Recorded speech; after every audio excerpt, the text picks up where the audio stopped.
Hello everyone, welcome back to my YouTube channel GK donuts. तो दोस्तों, last class में हमने मेकिंग ऑफ इंडियन कॉन्स्टिट्यूशन को cover किया था और इस क्लास में हम borrowed feature of Indian constitution को कवर करेंगे। तो चलिए शुरू करते हैं। दोस्तों, जब हिंदुस्तान का कॉन्स्टिट्यूशन बनाया जा रहा था तो हमारे जो कॉन्स्टिट्यूएंट असेंबली के मेंबर थे उन्होंने वर्ल्ड के डिफरेंट कॉन्स्टिट्यूशन को पढ़ा और उसमें से जो भी इम्पोर्टेंट फीचर्स था उसको उन्होंने बोरो किया और इंडिया के हिसाब से उसको मॉडिफाई किया। तो कौन सा फीचर कहाँ से लिया गया है, यह क्वेश्चन एग्जाम में डायरेक्ट पूछा जाता है। पहला है government of India act of 1935।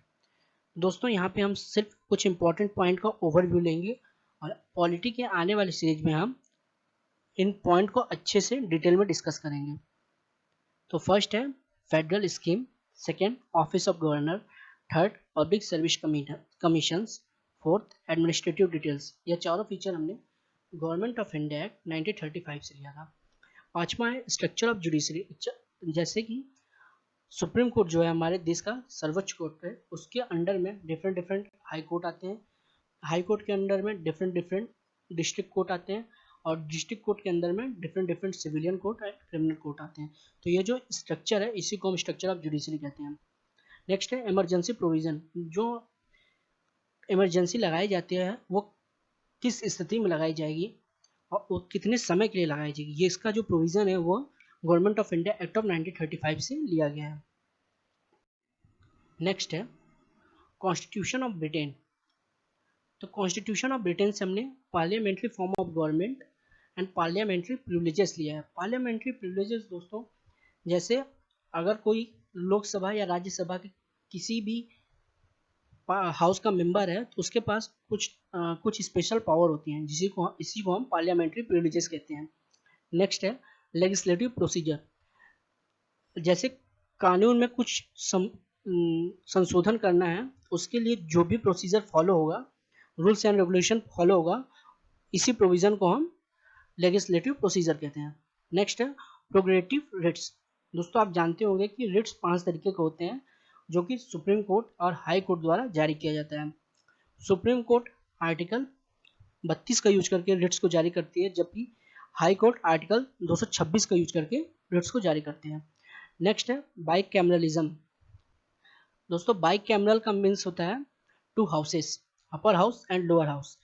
तो जो राज्यसभा है उसको हम अपर हाउस के नाम से जानते हैं और लोकसभा को हम लोअर हाउस के नाम से जानते हैं।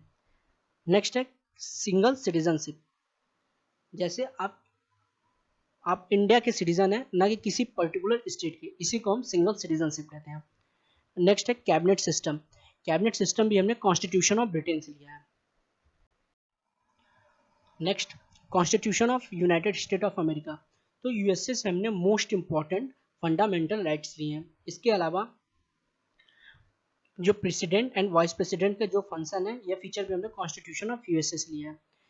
नेक्स्ट है इम्पीचमेंट ऑफ द प्रेसिडेंट। मतलब प्रेसिडेंट को हटाने के लिए जो महाभियोग की प्रक्रिया होती है, यह प्रोसीजर भी हमने यूनाइटेड स्टेट ऑफ अमेरिका से लिया है। इसके अलावा रिमूवल ऑफ सुप्रीम कोर्ट जज एंड हाई कोर्ट जज का जो फीचर्स है वो भी हमने कॉन्स्टिट्यूशन ऑफ यूएसए से लिया है।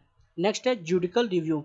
जुडिकल रिव्यू में दोस्तों, जैसे कि अगर कोई लॉ को पार्लियामेंट ने पास कर दिया, लेकिन सुप्रीम कोर्ट को यह लगता है कि यह लॉ कॉन्स्टिट्यूशन के रूल्स एंड रेगुलेशन को फॉलो नहीं करता है, तो सुप्रीम कोर्ट उस लॉ को जुडिकल रिव्यू के लिए अपने पास होल्ड पे रख देती है। इसी को हम जुडिकल रिव्यू कहते हैं। नेक्स्ट है इंडिपेंडेंस ऑफ जुडिशरी। जैसा कि दोस्तों हमने पहले भी डिस्कस किया था, हमारे देश की जो न्याय व्यवस्था है वो एग्जीक्यूटिव बॉडी और लेजिस्लेटिव बॉडी से इंडिपेंडेंट होती है। नेक्स्ट है the preamble of the constitution. हमारे जो कॉन्स्टिट्यूशन का प्रियम्बल है वो हमने यूनाइटेड स्टेट के कॉन्स्टिट्यूशन से लिया है।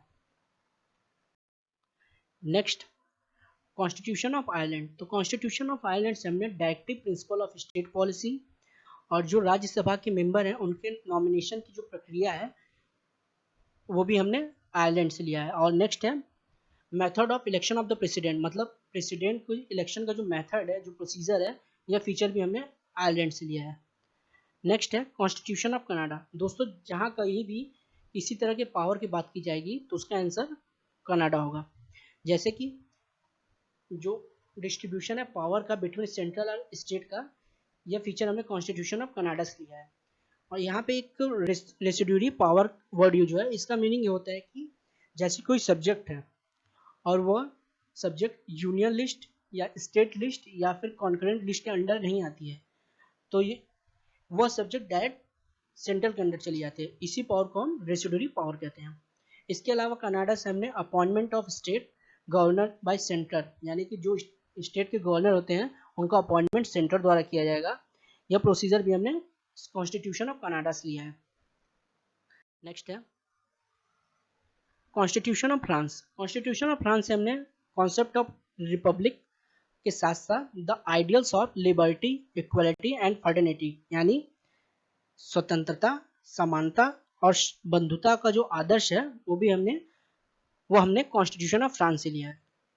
Next constitution of Australia. Australia से हमने concurrent list, freedom of trades और joint sitting of the two houses of parliament लिया है। दोस्तों हिंदुस्तान के इतिहास में आज तक जॉइंट सिटिंग 3 ही बार हुई है।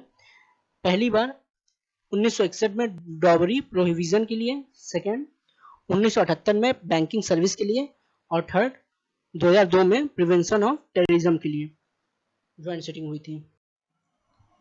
नेक्स्ट है कॉन्स्टिट्यूशन ऑफ जर्मनी। तो कॉन्स्टिट्यूशन ऑफ जर्मनी से हमने suspension of fundamental rights during emergency, यह मोस्ट इंपॉर्टेंट क्वेश्चन है।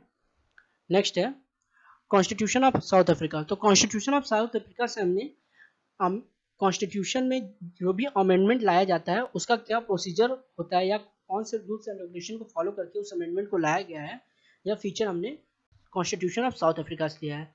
इसके अलावा जो राज्यसभा के मेंबर होंगे उनके इलेक्शन कौन सा प्रोसीजर फॉलो करके होगा, यह फीचर भी हमने कॉन्स्टिट्यूशन ऑफ साउथ अफ्रीका से लिया है। नेक्स्ट है कॉन्स्टिट्यूशन ऑफ यूएसएसआर, जो कि अब रशिया बन चुका है। वहाँ से हमने 5 ईयर प्लानिंग और मोस्ट इम्पॉर्टेंट फंडामेंटल ड्यूटीज़ को लिया है। दोस्तों हमारे टोटल 11 मौलिक कर्तव्य हैं जिसको सभी भारतीयों को मानना चाहिए। उम्मीद करता हूँ दोस्तों आपको वीडियो पसंद आई होगी। Thank you.